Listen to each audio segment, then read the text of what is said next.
Amaqela ebhola ekhatywayo yiGompo the Great, amaJimos, iYoung Bucks kunye neqela likamasipala ombhaxa iNelson Mandela Bay akhuphisene kukhuphiswano olubizwa ngokuba yiGoodwill eGqeberha ngempelaveki. Kolu khuphiswano bekudlala abadlali abaqala kwama-35 ubudala ukunyuka.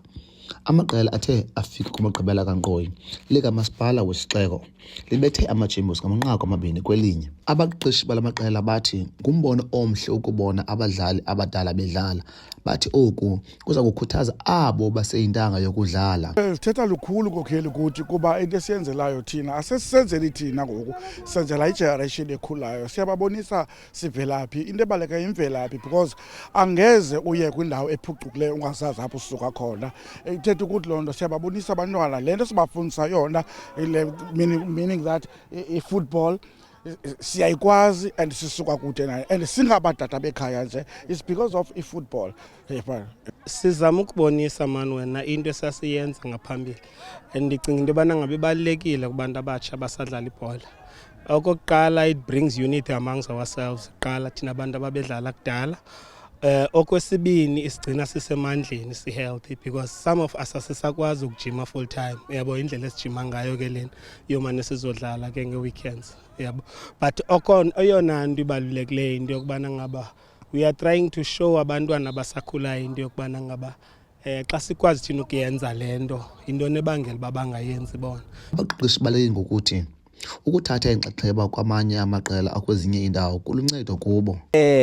Xa ubungumdlali asikho isidingo sokuba ngaba uthi xa usowudlulile maybe mhlawumbe udlala kwi-professional football uthi ke ngoku xa usowufika kwinqanaba loba ngaba uphume phayana ungaphinde udlala ibhola incedisana nawe, i-wellness iyakuncedisa wena as ibuilda wena loba ngaba so xa usowuyekile uba udlala kwi-professional football akho need yoba ngaba uyeke. Siyanicela into yoba ngaba nize kule bhola yabantu abadala for nokukhulula istress, iyasincedisa. Bona abadlali bathi kululutho kubo ukudlala le midlalo ngoba bahambela kude kwizinto ezifana nolwaphulo-mthetho. These games, it means a lot because we are playing just for fun and wellness, and also to make friends because we meet some of the guys that we played with in the past years, so just entertaining, man, it's fun. As uba usazi nawe le nto yesoka sikhule sikhula kuyo le nto and sidlala ibhola. And ekudlaleni kwethu ibhola it's not about thina sodwa, kukhulisa ne-grassroots abantu. Xa sikwazi udibana ngohlobo thina zi-former players akudala udlala iye ibe lukhuthazo kwabantwana abancinci babone ukuthi noko kukwazi ukuthi nabalandele ikhono lethu. As uba usazi kule mihla siphila kuyo ngoku akukho right, kulula uku-influensa kwabantwana, but xa bebona i-leadership eziphezulu into ukuthi ziqhuba kakuhle and babona ngomthetho then kulapho nabo bazobona bakhona. Alazi ukuthi bubumnandi bubuhlobo bumandi kakhulu ukuthi sidibane kuba sagqibelana kudala nobonana. So inkulu loo and intle ukuthi siyavuya xa kulolu hlobo sidibana ngohlobo, sidibana ngento esiyithandayo ibhola. Umququzeleli wale midlalo uMfundo Gqeberha uthi yonke into yamezicwangciso nangona befuna kunyaka ozayo ikhule le midlalo.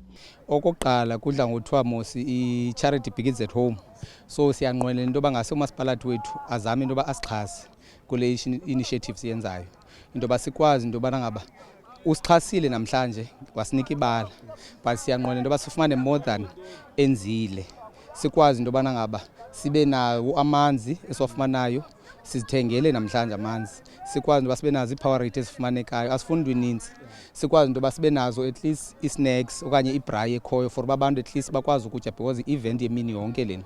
Imidlalo yeGoodwill iza kuphinda idlale kunyaka ozayo kwangenyanga yeKanga. Kwiindaba ze-MPK TV, ndinguLinge Gcwabe eGqeberha.